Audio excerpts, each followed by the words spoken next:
Please welcome to the stage Robin Kaler from the University of Illinois.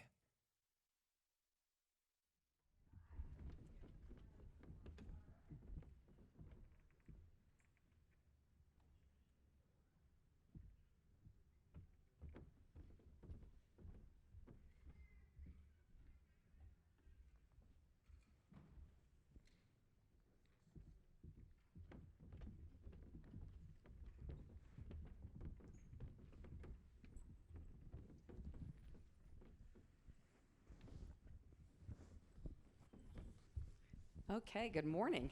So good to see so many people still here. I know lots of folks were having to head out to catch flights and whatnot. We really do appreciate you sticking around. This is going to be a really good session, so I promise if you can stay the whole time, we will make it worth your time. Our panel is going to talk today about the essential role our universities play in strengthening and advocating for democracy. And on this election day, it seems like a pretty appropriate way to wrap up what we're doing. It's really never been more important that we all do our civic duty. My daughter lives in Denver, and we just took her out to the polling place, and she voted this morning. So I skipped breakfast for that, but it was totally worth it. So what I'd like to do is have our panelists introduce themselves, tell you a little bit about their connection to this topic, and then we'll get into some questions that we have, and then we'll ask you to join in and ask your questions as well. So why don't we start right here and everybody just introduce themselves. Thank you. Good morning, everybody. I'm John Alger, the president of James Madison University in Virginia, and as you can tell by our name, we're of course named for the father of the U.S. Constitution, so I like to say that civic engagement is in our DNA. I am a lawyer by training and certainly have done a lot of work in constitutional law. And so I really do believe that an important part of our mission as public institutions is to serve the public good and specifically to support and sustain democracy. Some of you are familiar with the Truman Commission report that came out after World War II, and it talked explicitly about the role of higher education in supporting democracy. And this is now an international conversation, not just one that's happening here in the US, and people are watching us from around the world in terms of what we're doing. Civic engagement is one of the three cornerstones of our strategic plan. We have engaged learning, community engagement, and civic engagement, and the civic piece specifically deals with producing those engaged citizens who will use their education and skills to make a positive difference in the world. So it's a really important commitment to our institution. Hi, everybody. My name's Tanya Heikela. I'm a professor at the School of Public Affairs here at the University of Colorado, Denver. I'm also a co-director of our Center for Policy and Democracy, and I participate in a new initiative on campus called Building Democratic Communities, which involves almost a dozen different departments and schools and colleges across campus and a couple dozen faculty thinking about new, innovative, interdisciplinary ways of tackling challenges around democracy. And it's just started this last year as one of the initiatives spurred by our Grand Challenges kind of kickoff for our research on our campus. So I'm really excited to be here today and share some of the lessons that we've learned. I've also done a lot of research in the field of conflicts around policy issues and collaboration and how we overcome conflicts, and these are really important skills that we obviously need to have as we think about how we build and sustain our democracies. So I'm excited to be here. Good morning, everyone. My name is Willie Banks, and I serve as the Vice Chancellor for Student Affairs at the University of California, Irvine.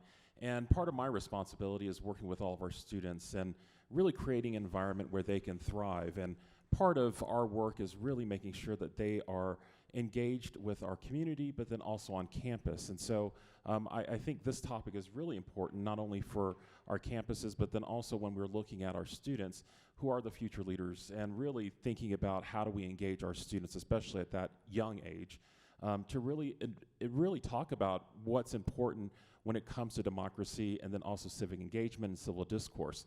And I think probably most of us have really experienced on our college campuses the polarization and really the difficult conversations that we are trying to have with our students about the importance of democracy and what does it mean to have a free society and how voting is important. And, the work of student affairs is at that core. I mean, we are working with those students day in and day out and having those difficult conversations. So I'm excited to join the panel this morning and share some of the insights from a lens of student affairs and how do we engage our students in really pushing forward these initiatives and really reminding people how important it is to not only higher education, but just to our society. So thank you. Good morning. I'm Jonathan Coppell, president of Montclair State University in New Jersey. First, I'm very grateful that we have this panel, particularly following on the previous. We will not be able to solve the problems of the planet if we cannot solve the problems of democracy, not only in this country, but as John said, globally. I think it's important that we have this discussion at the meeting of the APLU. Our responsibility is to serve the public interest. I don't think there's any more fundamental interest that we have in maintaining and preserving American democracy.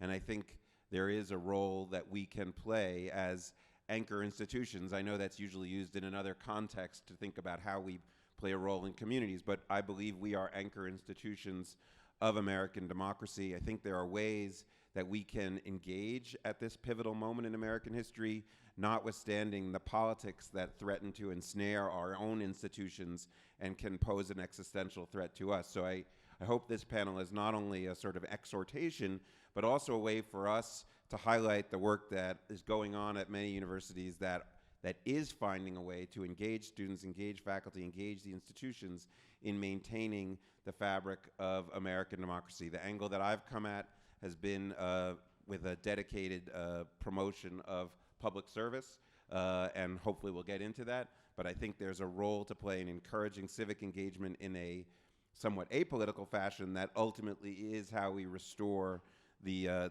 fabric of American democracy, and what better day to underscore that than this election day. Wonderful. Thank you all.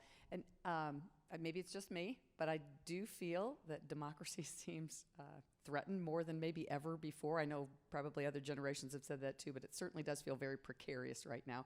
So, John, why don't you start us off and talk a little bit about what are some of the things that you think universities specifically could do? What are some of the areas we ought to focus on today as we talk?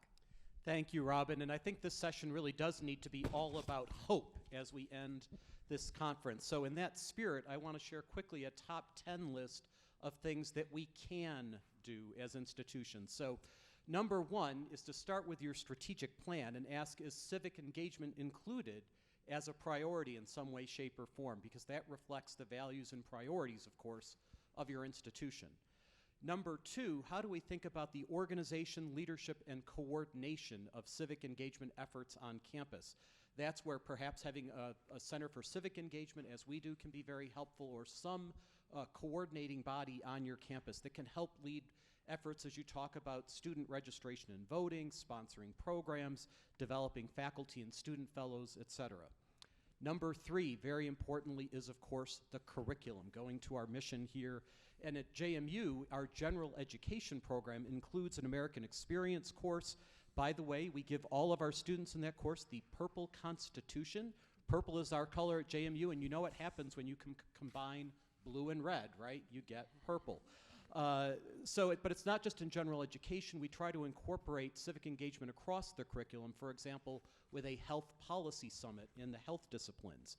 The curricular piece, I think, has two specific aspects worth mentioning. One is the focus on skills development that you need for civic engagement: critical thinking, information literacy, communications, debate, problem solving, teamwork, leadership, ethical reasoning.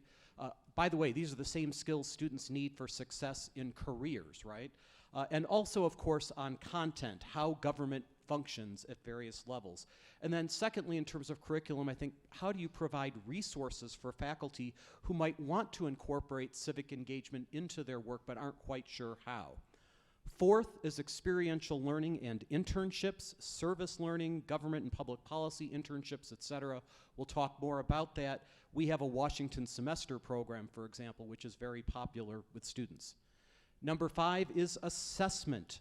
So are we actually accomplishing anything with this work? And I think here, using campus climate surveys, first of all, to get a sense of your students' attitudes regarding this work, And then secondly, talking to your centers for assessment on how to assess civic learning outcomes. And that may have a longitudinal aspect as you think about the impact not just on students, but as they become alumni, do they continue to be engaged citizens? Number 6 is research, and of course at APLU we've been talking a lot about that, but how do we include students in research related to democracy and major public policy issues? Number 7, student life organizations and activities, thinking about things like living learning communities, the role of student government and other student organizations. Do you train students to be facilitators in things like difficult dialogues? Number 8 is campus events and speakers. What signals are you sending with the events, particularly for the President's office, that you are sponsoring? Do you have debates and models of civil discourse that you are sharing with your students so they can see what this looks like? Number 9 is our K-12 and community outreach. And here, you think about the fact that we are training at many of our institutions current and future teachers. And of course, students need to be getting this in the K-12 curriculum as well as in higher education. So how are we helping with that and working with community organizations around us on civic engagement issues? And finally, number 10 is connecting with colleagues across higher education. None of us are in this alone. There are a lot of organizations like the All-In Campus Democracy Challenge, Campus Compact that work with our institutions on civic engagement efforts. And so I would encourage all of us to think about how we can work across institutional lines. So I must say, that was very informative, but as a David Letterman fan, that was the least funny top 10 list I've ever heard. I mean, you really need to work on that. Anybody want to add thoughts to what John shared? I'll jump in. Tanya, thank you. I'll expand maybe just a little bit. Well, first of all, I'll say I love your top 10. Even if it wasn't super funny, it was very important. Yes, the purple was very funny. I just want to add a couple points on the research angle. I think that, we really need to pay attention to the tools that we have within our research institutes, within our departments and colleges, where we have really great resources to understand how we can better diagnose the health of democracies. And there's tremendous amount of research going on, currently around the world on these issues, looking at various measures of, whether it's partisanship, misinformation, political conflict, political inequity, various measures like this of the indicators of the health of our democracy need to be available to the public. We need to have adequate information if we're going to inform decision makers, if we're going to come up with good solutions to some of the problems and challenges we're facing. And I think research can be a really excellent tool for being part of that broader social and political conversation. And bringing in students absolutely into that research process helps students become better consumers of what it takes to be a good, healthy democracy, and to understand how they can influence democracy themselves in productive ways. And of course, beyond engaging students, we need to think strategically within our universities, and I think you brought up the strategic plans, whether or not we have civic engagement and these types of tools as part of our strategic plans, but we can also prioritize our research in ways that really leverages the strengths that we have on our campuses. This is a huge problem.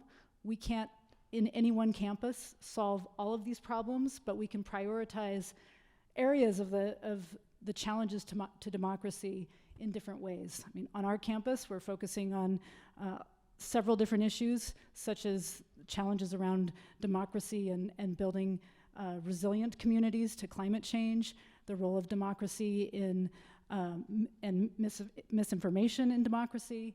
These are the types of areas where you can find strategic strengths within your campuses. And I'd certainly encourage us to really be thoughtful about how we tackle this problem. We can't do it all, but we can really tackle important pieces of it in very productive ways. I just want to say that list was actually pretty exhaustive, and I think covered a great it covered a number of areas that I think that we all have an opportunity to participate in. For me, I think one of the things that I think is so important is that we can't forget about the students. We talk about the students, but I think really one of the most important parts is how do we engage with the students at a level where they can understand what's going on. And my fear is that sometimes we are so afraid to have those tough conversations that people are paralyzed and they're afraid to have those conversations. And I think that's one of the things that we have to continue to work on is really about how to have those really tough dialogues and really talk about, how do you have civil discourse and what does a debate look like? And I think one of the best examples is when your institution provides those models, and they model that for the entire campus, bringing opposing viewpoints together and really having that discussion. But I really do think that we also have to engage our student leaders, especially within the student government. In my time in my career, I've been on a number of campuses where our student government elections have turned out to be a mirror of what's happening right now. And a lot of my colleagues, we sit around and we lament about, well, what's the future look like if our student government leaders can't even figure out how to run a safe and fair election on our campuses? So there's a lot of work for us to do, and I think your list has been great because I think that's a great primer for everyone to really think about how do we do this work, how do we engage our students, how do we get them to the table to understand why this is so important. It's so, so important. But at that age, our students sometimes aren't even thinking about it. And I remember when I was working at an institution in the Midwest, and it was during the 2016 election, and that student looked at me and said, I have no desire to vote. I don't care. My vote doesn't count. And I spent a good 30 minutes with that student really trying to engage them and really trying to impart to that student how important it is that they have to vote, that they need to vote, that they are part of the process, that they're part of democracy. But at that age, it depends on where they're coming from, their backgrounds, and for some individuals and for some students, they don't see voting as making a difference in their lives. They've been so disenfranchised that they don't see it as a real connection. And so part of our responsibility is to help them understand why it's so important that they have to be engaged, why it's so important that you have to be a voter, that you have to think about these dialogues and how do you have to engage with others. But that's really tough because a lot of students just show up and just think, I don't have a voice. I don't matter. And so, and I think a lot of that goes back to some of the misinformation that's out there, the polarization. And if you don't feel a connection and if you don't feel like you have a voice and a say in what's happening, why would you want to vote? And I think that's where a lot of our students are showing up, and we have to do a lot of work to get them beyond that point. I have so many questions. Let me throw, I think it's 3 additional things out, and I'm going to change the order because I want to build off of what Willie just said. So I think one dimension that wasn't highlighted is that we need to make sure that we're not monomaniacally focusing on national politics, which is what has happened when a lot of the opportunities for people to have a voice and to feel that sense of agency and gain traction is at the local level, and that's gotten substantially lost. But obviously, participation in local elections can have a huge effect. And what I've seen is that students who are often dispirited or deflated by national politics or state politics and don't feel like their participation makes a difference, they're energized when they get engaged at the local level, and they can completely change the dynamics of local elections. And I'm sure on many of the campuses you represent, the engagement of students electorally has altered the political complexion, for better or for worse, from the town's point of view, but has altered the political collection of the local politics. So I would urge that we don't lose sight of the fact that politics is not all national, it's not all red states and blue states. That often gets lost. One second point, I think one particular capacity that universities have, which should be supported and amplified as a means to reinforcing democracy, is the support for independent and often local media that isn't sucked into the vortex of partisanship and amplification of the most divisive voices. I know increasingly a lot of universities are hosts to public radio and public television stations, which can be complicated and fraught in its own right. But there's a really essential role that we can play by sort of creating a backbone for independent media where there is discourse, where there are voices from different perspectives that find room to speak. And I think that's something that we can do. Many of our institutions have journalism or media and communications programs, and there's a great opportunity for students to literally find their voice by bringing facts to bear on political conversations. And third point, at the opposite end of the spectrum from the local, I would say that on every one of the 10 items that John mentioned and have all been, there's no need to reinvent the wheel. There is a long list of initiatives from which that are operating nationally, from which we can learn. From many of you probably are, in terms of voter turnout, familiar with the Andrew Goodman Foundation and Turbo Vote. That has helped amplify voter turnout in many campuses. Just running off a few, I don't know if I'm allowed to mention ASKU here, but ASKU has an American Democracy Project. There's the All-In Campus Democracy Challenge. There's Bridging the Gap, Democracy Matters, the Mellon National Endowment for Democracy. There's a long list, and I realized in researching this, I'm going to try and put that somewhere so people can see, and I will do that. But you don't have to start from scratch. There's a wealth of resources to be drawn upon, so that the startup, in some sense, the startup cost shouldn't be a barrier to entry, really for anyone, whether it's big research university or community college. There are resources that can be drawn upon to get started immediately. So I want to back up a little bit. A couple of you at least have mentioned that idea of fear of kind of getting out there. Times are fraught, people are polarized. If we're going to help our students, I think we all have to get to a comfort level of being confident enough to say, let's host this, let's talk about that, whatever. Any thoughts on how to get our faculty and staff to that point? Okay, all right. I will mention that the University of California, the National Center for Free Speech and Civic Engagement, that's a great resource, and I encourage folks to just take a look at that website. But they have a robust set of programs. They also have fellows from across the country, and their work is really focused on this topic and really trying to provide resources for campuses to have those difficult conversations and how to engage people. And I think that's really one of the best examples, but all the examples that all of the other panelists have mentioned, there are so many resources out there. It just takes a lot. It's just going to take someone to take the first step. Let's have those conversations. Let's figure out what's going on. I would also say that, tap into your student affairs folks and the folks within those divisions. Part of our training and our work, we're used to dealing with difficult conversations all the time. And unfortunately, too much. And so I think the student affairs professionals on your campus are a great resource to really, really working with your faculty and really having those tough conversations. How do I engage with students? How do I have those conversations? How do I bring it to a larger level and think about this from a 30,000-foot view instead of making it very personal? And so, I think there are a lot of resources out there, but I say tap into your student affairs professionals, check out the UC Center for Free Speech and Civic Engagement, and all the other resources that have been mentioned so far. John, were you going to add something? Well, yeah, a couple things. First of all, this is actually a real concern on our campuses. A few years ago, we did a survey of our students and faculty about civic engagement, and the results were kind of interesting. A lot of people reported it was sort of like Thanksgiving dinner. There are certain things you don't talk about at the table, right? Politics and religion.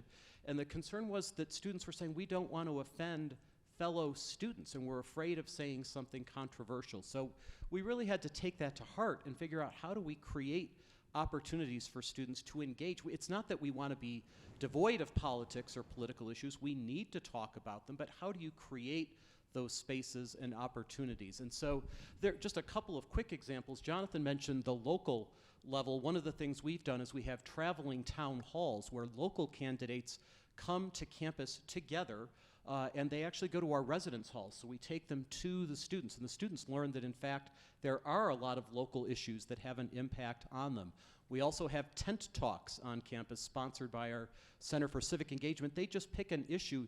They literally set up a little tent somewhere on campus, and students come and share their thoughts and ideas and have discussions. They're very informal, but they work really well. And finally, the college Republicans and the college Democrats work together to sponsor debates and other activities. And I think that's really important to show how that can be done in terms of civil discourse. So again, giving the students the leadership can be really important. I would just add one thing, and I agree with everything that's been said already. I think we need to learn from all of these resources and examples that are out there. We're doing great things across this country on our campuses to help improve and support democracy. I think one of the lessons we've learned, though, from the research perspective, is that we can't treat our conversations that we have on campus as these one-way conversations or one-off conversations.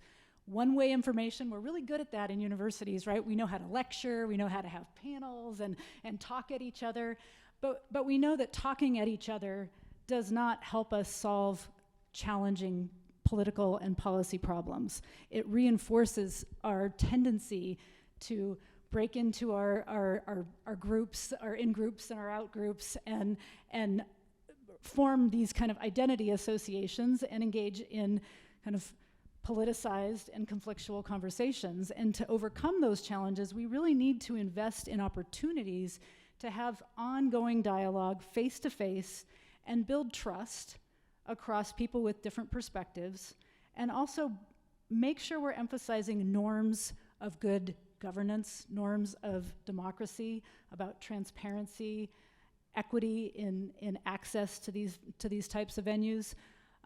One of the things that I've done over the last several years of my research, and I've studied some pretty conflictual policy issues, one of which is oil and gas development and fracking here in Colorado. And with my colleagues, we brought together folks from industry, from nonprofit groups, from government, at all levels of government, working on these issues, and had ongoing conversations about how do we understand the nature of the conflict around this issue. What are the priorities and preferences that people have? And these are individuals that then are going out and working in democracy. They're the ones who are influencing regulatory processes and lobbying at the state legislature. And we bring our students into these conversations and let them observe what these conversations are about in the broader kind of democratic processes here at the local level in Colorado. And I think those types of ongoing conversations can be had on campuses, in universities. We can provide the safe venues and spaces to really grow these moments of trust and genuine dialogue. And I think that we need to make sure we're creating those spaces and fostering good norms of communication. I think if we're being completely honest about this, to create universities or to embrace the university as a space for this kind of dialogue, it does require a mindset shift. I think we as institutions that are political in their nature are in the business of risk mitigation to some degree, and not taking chances that could come back to bite us in places that are uncomfortable. And while all these things are good to do, I think particularly in different contexts, they raise the possibility of being on the front page of a paper, whether it's the local paper or the Chronicle of Higher Education or whatever, and in some sense, the mandate that everybody has is to precisely not do that. And so I do think to some degree there has to be a willingness to embrace something less than the minimum level of risk and say, you know what, we're going to have a conversation that does have the potential to blow up a little bit. I'm going to set the expectations in advance. We're going to recognize that there could be some things said that will wound some feelings and prepare people for that. That's part of the training and the exercise.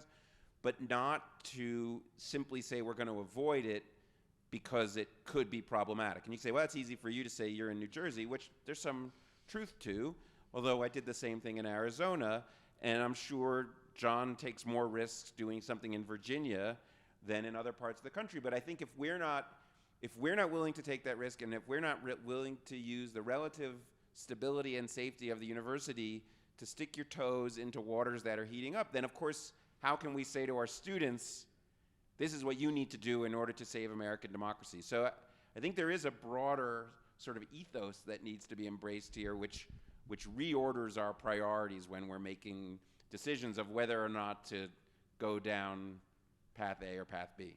Yeah, you nailed it. I got to say, when you said that, my stomach kind of went, boo. And I just thought, oh, gosh, don't want to be the spokesperson on that one. But you're exactly right. So tell me this. Is there some topic that would be, on whatever the spectrum is, that would be more of a toe dip than a dive into the deep end, that where we might start to build our confidence and our courage? Are there well, some I mean, I less do think, and this was alluded, I do think that the local is easier because you're not wading into the big national culture wars, right? So if it's a zoning thing or a local schools election, again, all of these things are becoming nationalized, right? So everything that I say, you're like, oh yeah, nice try. Schools, yeah, that's a nice local issue. I got it.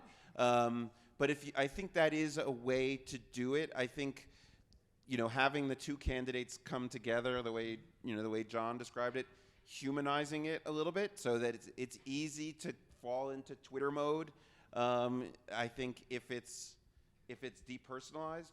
So I think that's an angle to start. I think if there's a substantive dimension, whether it's on a particular policy proposal, I generally think a focused discussion on a specific thing, a bill, a policy. Think about some of the things that were talked about in the previous session. Should the university adopt a zero carbon approach? Or even let's take a really narrow thing that one of the speakers mentioned. Are carbon offsets a legitimate way to achieve a zero carbon footprint? Right? That could actually that's a pretty interesting topic, and that actually could engage people in a very specific, concrete way and get people used to disagreeing with each other without wanting to rip their throats out. And so those are some ideas, but I'm eager to see what my fellow panelists say.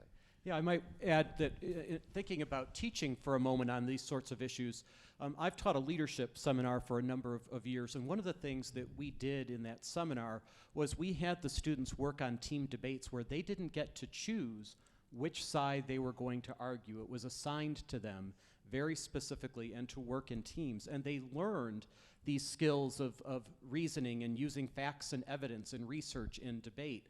And it was a really great opportunity for the students because it took some of the emotion out of it because everybody knew, look, you didn't get to choose what you're arguing. You just have to learn these skill sets. And maybe it's the lawyer in me, but I actually really believe that you can have debate and civil discourse.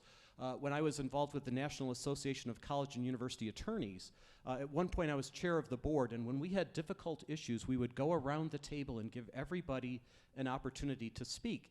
And the best meetings, I always told my students, were the ones where I came out and I said, you know what? I changed my mind as a result of hearing new perspectives. Can you imagine an elected official saying that these days, right?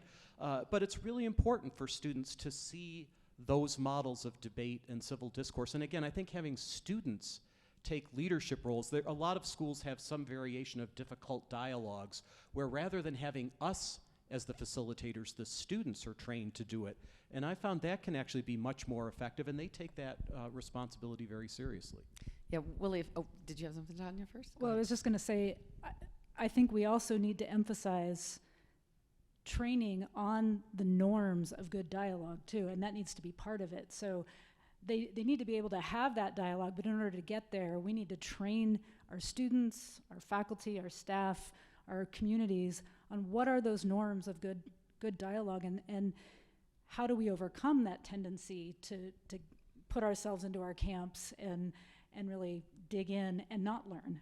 So, yeah, I think Willie's point earlier about student affairs being a great resource just to learn facilitation, for example. Oh, absolutely. And this conversation, I actually just had a moment of a flashback to when I was in college.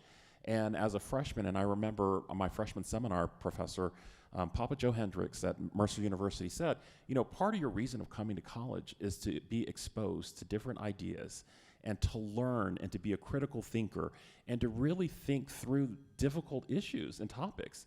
And so I feel like sometimes we have veered away from that. And I try to really impart to my students whenever I'm having those interactions is to remind them that, higher education and the college campus should be a safe space for us to have these difficult conversations, to learn about what the other side is thinking about, to really think about what are these issues that are going on, and really to do that research and to think and to have the debates, to have the civil discourse. And I feel like sometimes people get so emotionally tied up in things that we completely forget. What is our purpose in higher education? Why are we bringing these students to our campuses? It's really to expose them and have them become critical thinkers, to really think about how can they change the world. I really do think student affairs is an important piece of that because, you know, our student affairs professionals, they're living in the residence halls. They're working with our students and student organizations. And, you know, the reality is that we see this happening in student organizations and residence hall governance. You have folks that are disagreeing on all sorts of things. And so a lot of times our student affairs professionals really have the hard task of saying, let's talk about this. Let's figure out, why is this happening? What can we do? And let's talk about, we may not end up on the same page, but is there a level of respect that we can impart to one another about why this topic is so important, but also how do we move forward and how do we work together where there is mutual respect to say, I may not agree with you on this issue, but I respect you as a human being. I respect you as a fellow, you know, partner on this campus. And sometimes I feel like there are days when we've forgotten that. We've forgotten how to be kind to each other and to have conversations about what it means to be a good human being. But also, we're all in a position of privilege to be on a college campus to learn and to experience different things. And so I need to get off my soapbox right now. But, you know, please don't. I really do feel like, you know, we have such an important role in really influencing our students and really helping them think about, it's just not about them, but what about the greater good and what can we do to influence that? So we've talked quite a bit about proactive things, but you're making me think about, Willie, the times when we have to be reactive, when some student group invites a very controversial speaker to campus and we get calls to not allow them to come, not allow them to speak. How do we? You've got to have, that? you have to have great policies. You've got to stick to your policies. You've got to make sure that your policies are vetted and that they make sure that it's content neutral. I mean, and I will just share, even being in California, but even in Southern California, in Orange County, there are, you know, there are different factions that exist within, you know, even the bluest state.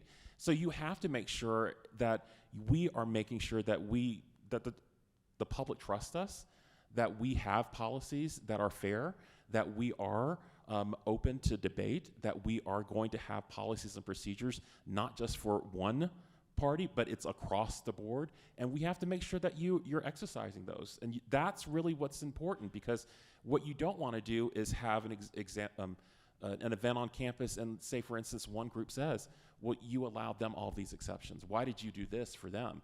I think that you're favoring them and what they want to say more so than what me and my group want to say. And so it's so important, and I think that is from really that administrative level. You've got to make sure that your policies and procedures content neutral, that we're looking at these things. What are the policies? What are we saying? What do you need to have as far as requirements to come to our campus? Are you meeting the requirements for the lead time? And the other piece is that you have to do a lot of education because, I mean, let's just be honest, especially when it comes to events, a lot of people don't understand all the hard work that goes into pulling off an event. And for some people, they see a flyer and they think, oh, okay, this person's coming to campus, but they don't realize it's probably been months of planning to make sure that everything is in line. So that's another example where you have to work with our students. You have to educate everyone about how important it is to get in front of things, to think through issues, and to really bring all the people to the table. And I like what you said about policies and your practices. Obviously, I have to follow those policies, Absolutely. right? Because we find so often when in the past someone's tried to be nice to a student group and has allowed them to fudge something, and then when we don't want to be nice, we stick to the policy. And You've got to stick to your policies. Yeah. I would just add that we really do need to talk about expectations here with our entire community, not just on campus, but off campus. A lot of the strongest reactions we get, frankly, are from alumni and the general public when something gets sensationalized in media and social media. Anybody ever have that happen on your campus? But you know, the reality is, absolutely, you should expect controversial speech on college campuses. If that is never happening, we're not doing our job. Now, absolutely, there are policies and procedures we have to have in place.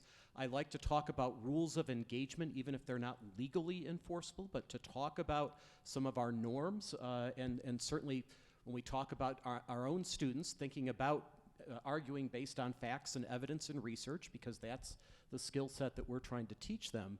But just because I was a political science major in college, I had to read Karl Marx. That didn't make me a communist, right?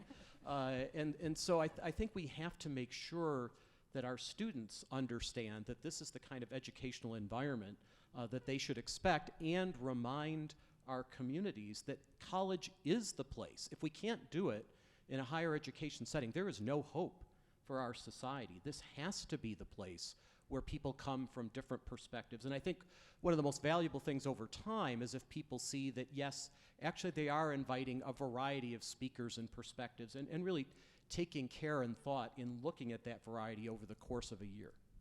And Jonathan, you're also at the tip of the spear. Anything you'd want to add? No, the only thing I would say is, and we owe it to people to explain, right? You can't just say, well, that's the policy, right? You have to, and we can't get bored explaining the same thing, right? So people are entitled to know why it is that you're doing it, and it can't just be because Chapter 32, Section 6. It has to be, this is the principles by which we run this university. These are the values we're embracing, and you can't ever just sort of get bored of it. You have to continue to explain and make the case. I think that's sometimes gets lost, right, in the defensiveness, and quite frankly, again, the not wanting to misspeak or offend somebody. We can't be afraid either and have to make the case. Absolutely. No, I think you're right. When you always, in communications, our thought is always, what is the value on which you're basing a decision? And if you can make sure that that is the foundation of everything, you're always on much more solid ground, for sure. I'd like to talk a little bit more about data. You had talked, Tanya, about the importance of people having good information, as a society, having access to good information. So you and many other good people are working on that. At the same time, maybe more people, or maybe more efficient people, are working on misinformation. How do we help people tell the difference, our students, between good information and not good information? Yeah, that's a excellent question. You're right. There are entire industries out there that are focused on spewing out disinformation and misinformation. And many of the people working in those industries, I will not name names, were probably trained in some of our universities. Not to spew misinformation, but they may not even realize, that's their job. They may think that, oh, well, I'm here to, defend the position of my employer and question and be critical of that information that my political opponents are putting out, and I have to, really dig into that information. And there's a lot of gray area between what's disinformation and what's accurate information, because in part we have, in any scientific enterprise, we have uncertainty, right? That's part of science.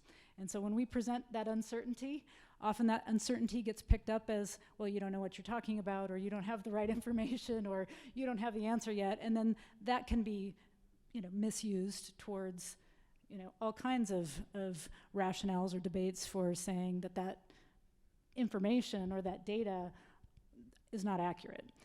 And we do need to train our students at all levels of analysis and across all of our disciplines as well, to understand what makes for good science, good data, what's valid, what's reliable data.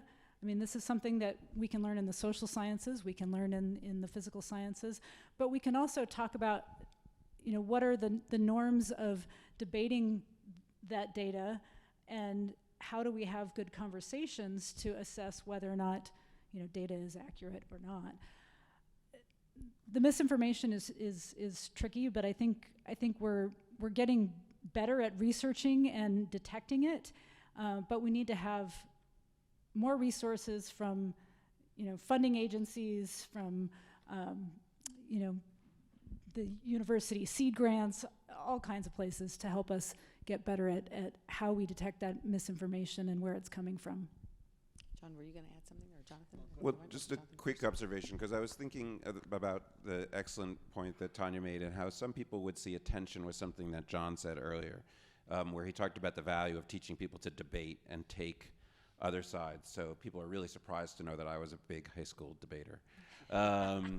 And I do remember, though, that some people would be like, well, how can you take both sides? You don't even believe anything. You'll say whatever you need to say to win the argument.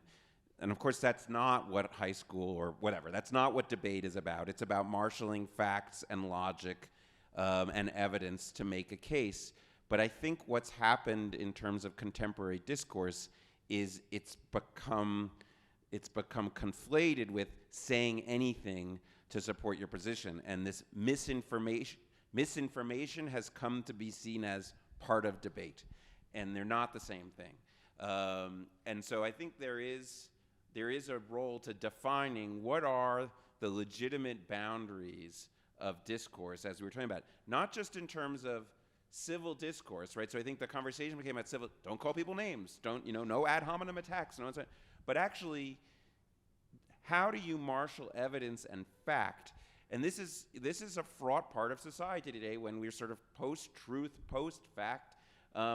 What are the rules of the game for evidence and fact and data that make for legitimate discourse? Because if you ask people what is your facts, they'll throw out a bunch of stuff that we wouldn't necessarily agree as fact. And so in terms of setting the rules of the game and how this works, I actually think if we're going to be making the case for democracy and what discourse in democracy looks like, you have to take on this piece, because people think they're engaged in debate when they jabber at each other on Twitter or Facebook or whatever, even though they're not meeting that standard. Yeah, and I would add this idea of information literacy. It's a skill that needs to be taught, right? And let's face it, I mean, you think about professors getting tenure. If you teach astronomy, you actually have a First Amendment right to say the moon is made of green cheese, but it's probably not going to get you tenure in that field, right, based on the standards of the discipline.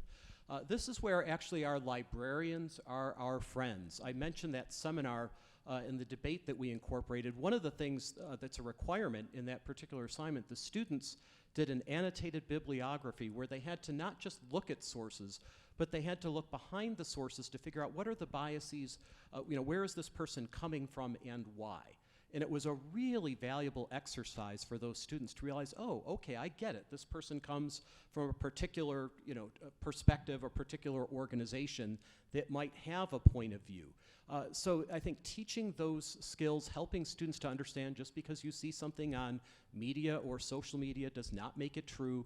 I can tell you, being in a president's office, we spend a lot of time dealing with misinformation that runs like wildfire out there with social media. So teaching that skill set of information and data literacy is one of the most important things we can focus on. And as members of APLU, do we have a special responsibility to try to take that knowledge, information sharing beyond the bounds of our campuses to our communities, to the public? Is there anything you can think of that we could be doing, to create that literacy? Because I think our students tend to be more literate, more savvy in understanding what's fact and what's fiction. But it seems like surveys and data these days show that the general public does not. I don't know, Tanya, in some of your work, do you have any kind of a public engagement component of some of the research that you do? Yeah, I think the public engagement piece is critical, and one of the things that we're doing in our School of Public Affairs at CU Denver is we have a First Friday breakfast, and this is open to the public and community members, and the topics focus on really critical issues locally, statewide, nationally, that we're all grappling with to try to address and solve collective problems. And we try to put together a panel of experts from across the political spectrum or across different perspectives, so that community members can hear what is the latest thinking from the various groups who have the expertise on this issue, and they can have an open conversation about what type of information is valid or is important for solving these problems. And so part of it's just having these open spaces to let people hear these different perspectives and understand that not everybody comes with the same data or comes with the same evidence. But we can also have professional development programs and training certificate programs. We can educate community members that are outside of just the typical kind of undergrad population that we might be thinking of as our primary audience in educating. But we know in higher education we're going to have to be spending a lot more time reaching out through our, again, professional development programs, whether that's for ongoing training or, one-off kind of webinars and workshops, and really trying to give them opportunities to have the same type of training, maybe in smaller doses or more focused approaches that we would want to give our undergraduates in data literacy and information and how to assess that information accurately. So. Yeah, to pick up on what Jonathan was saying earlier, I know we try to get our faculty experts out as much as we can on those kind of topics when we see something where there's a lot of misinformation, and not saying that person's lying, whatever, but just getting the accurate information out and really trying to make sure that our faculty, we pitch them, of course, Chicago's a market for us in Illinois, and so we pitch to Chicago media and really try to get our people in the Rolodexes, so when something comes up, our people are who they call, and we know they're going to get good information and somebody who's going to give them that sound advice. So I think anything you can do in the media relations areas, just to I feel like having any conversation without acknowledging reality is a mistake, right? So the reality is that a significant portion of the country does not view universities as neutral arbiter of fact, right? That we clearly, to say that we have a thumb on the scale, that we're bastions of liberalism, if not. You don't have to read Karl Marx to be a communist. You just are a communist. Like, that I think that's the reality. So the question is, how do you try to affect discourse without falling into the trap of confirming, because the facts lead where the facts lead on several things, and that's political these days. So I think there is an opportunity to be a resource in democracy without necessarily institutionally being an advocate, and I think that's where we've become tricky. And we saw in the case of Florida about individual professors being advocates versus the institution being an advocate. I think it is possible. I was, up until a year and a half ago, as part of Arizona State University, we created a legislative academy, which was created to educate new members of the legislature on the major issues that they would be confronting as a citizen legislature. So we were able, through our Public Policy Institute, to run sessions on water policy and education policy and the major issues that were confronting Arizona. We brought in our sister institutions to some degree so that we were not even being partisan about it, institutionals. And we had R's and D's and the leadership of both houses, both parties, recommending their new members sitting through a university-led discussion on those issues.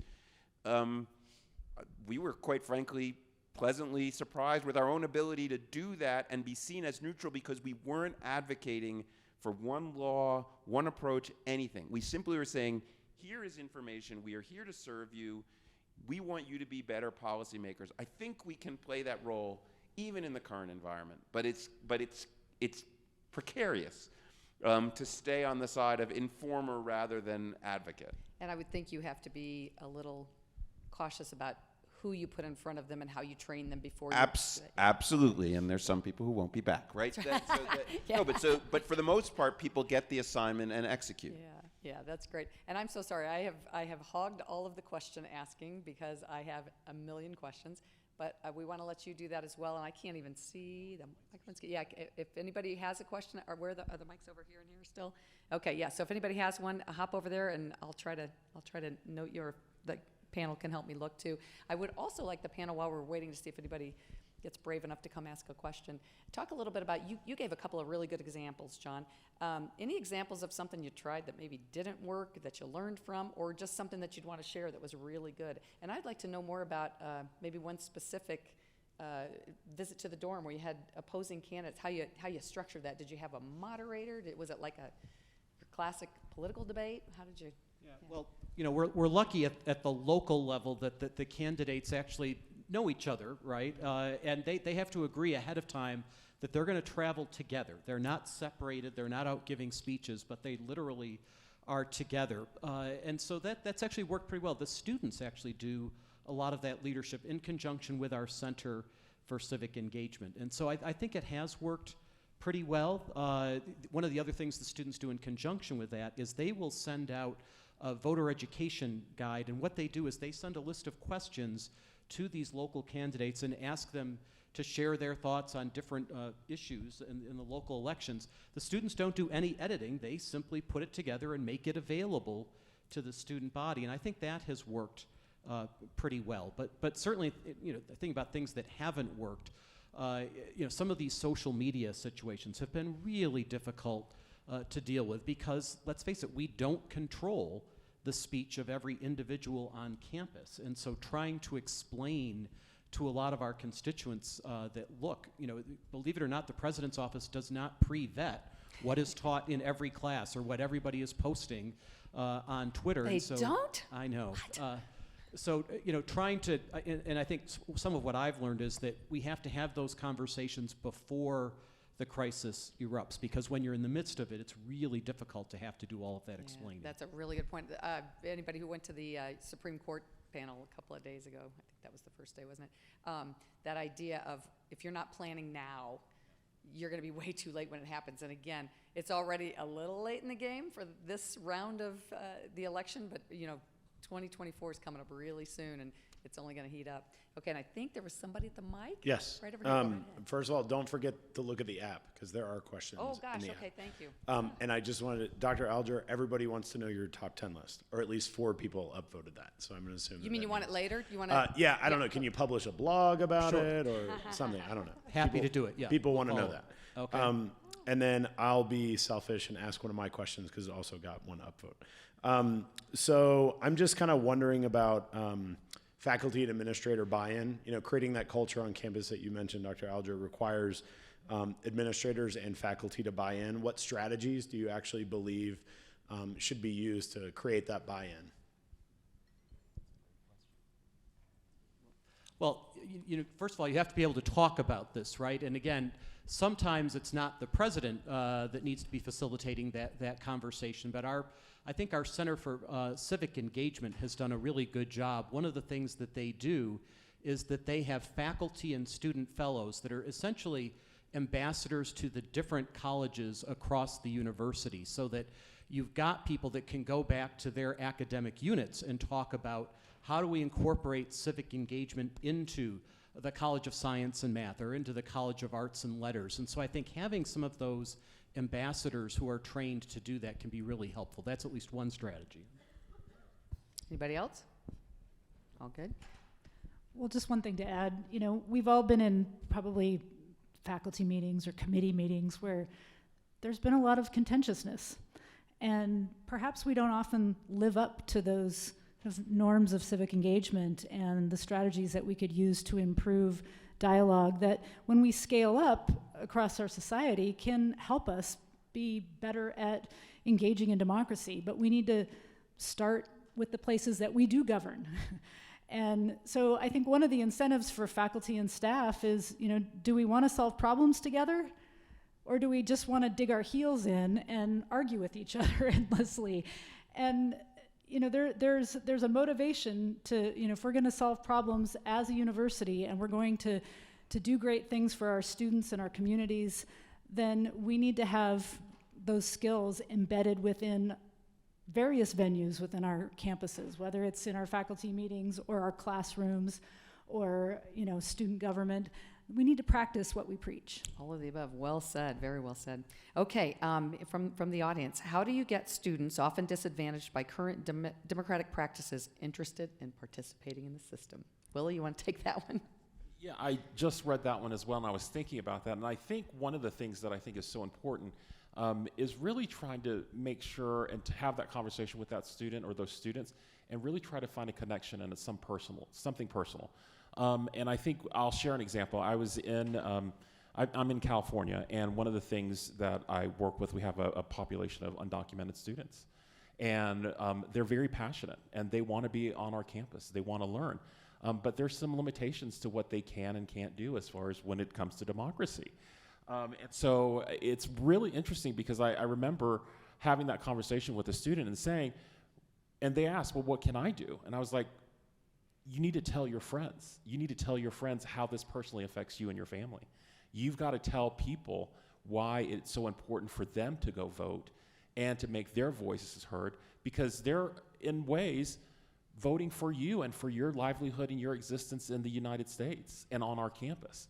And so I think that's a really important piece. I mean, when we talk about local politics, I think that's such an important piece, is getting the students to think about, how does this affect me personally, but then also my family and an extension of in my community.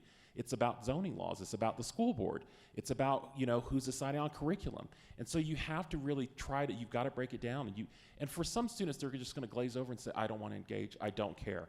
But the reality is that you have to engage with them and say, but let me explain to you why this is so important.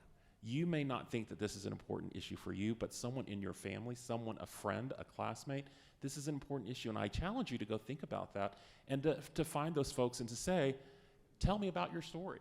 It's going back to, you know, I sound so Pollyanna-ish, but, you know, it's about being a good human being. It's about, you know, having a conversation. It's about opening yourself up and being vulnerable and saying, let's talk about these issues. So I think that's just one simple way, but you've got to really try to figure out what's the commonality, what is there a thread between the two of us that we can talk about, especially around humanity, because I think that's the scary part for me, is that I feel like people are not being humane. There's no care for individuals, and if you think one way, you have no use for me on this planet, and that's a very scary thought.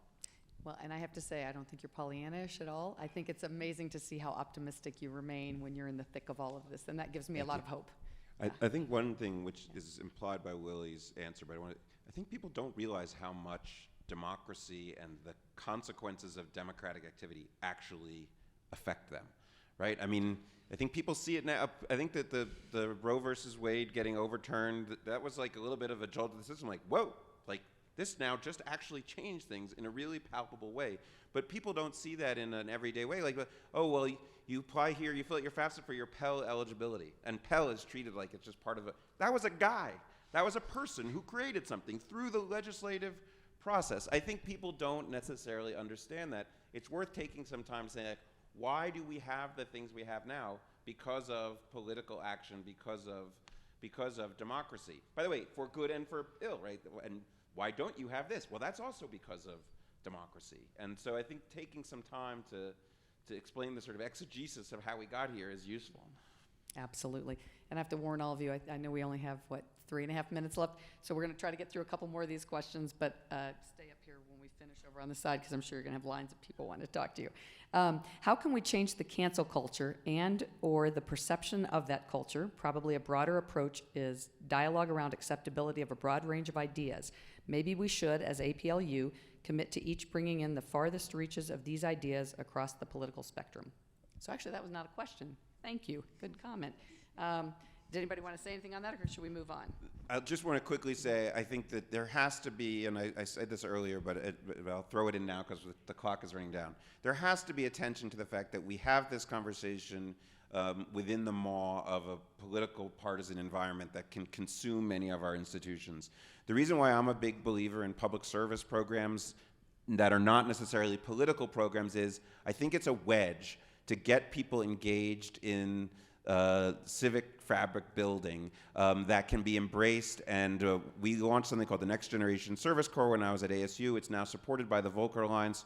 We're in Indiana, we're in Arizona, we're in Washington, we're in Houston, we're in New Jersey. We're all over the country in states red and blue. And I think by tying public service to military service and police service and other types of community engagement, you create a space where people from across the partisan divide can say, I'm in favor of the university promoting that. And so in some sense, it's related to that comment, because I think people see us only coming in on one side. Public service is a way of coming in a way, in a neutral fashion that can be embraced, for the time being at least, can be embraced across the political spectrum. And I think we need to sort of lean into that while we can as a set of institutions. Okay, great. Creating a culture of democracy on campus requires faculty and administrators to buy in. What strategies do you recommend for securing buy-in from these groups? Well, so I'll throw in one thing. You said, what can go wrong? So you said, what can go wrong? So I want to say, one thing people often say is, well, we shouldn't just do this in some special center. We should do it in everything that we do, and we should do it in every class, and everybody should take this assignment. Yeah, maybe not so much. I don't necessarily want every professor trying to engage on the politics of the day for the reasons that have been mentioned. Not everybody does it well. Not everybody does do it neutrally, and that could actually be destructive. So maybe if there was some sort of preparation or training, maybe. But I don't think that it works well to have everybody all of a sudden being political engagement specialists. Yeah, I might just add, we shouldn't forget that the skill sets we've been talking about are actually the same set of skills that you actually need for workforce development in so many ways. So it's not an either or, it's a both and. When you think about critical thinking and teamwork and communications and ethical reasoning, these are the skills that students are going to need to be successful in their careers and in life. So if you focus on those skills, I think that can be really helpful. Great. And we have 27 seconds. So I think we're probably going to have to stop there. I'm so sorry I hogged all the questions. That's what they get for putting a former journalist in this spot. But again, are you all able to pop over there and maybe answer another question if someone has one for you? Okay. I think our time is up, and it's time for President Becker to pop back up and say thank you. So thanks to our panel. Please welcome to the stage Mark Becker, President of APLU.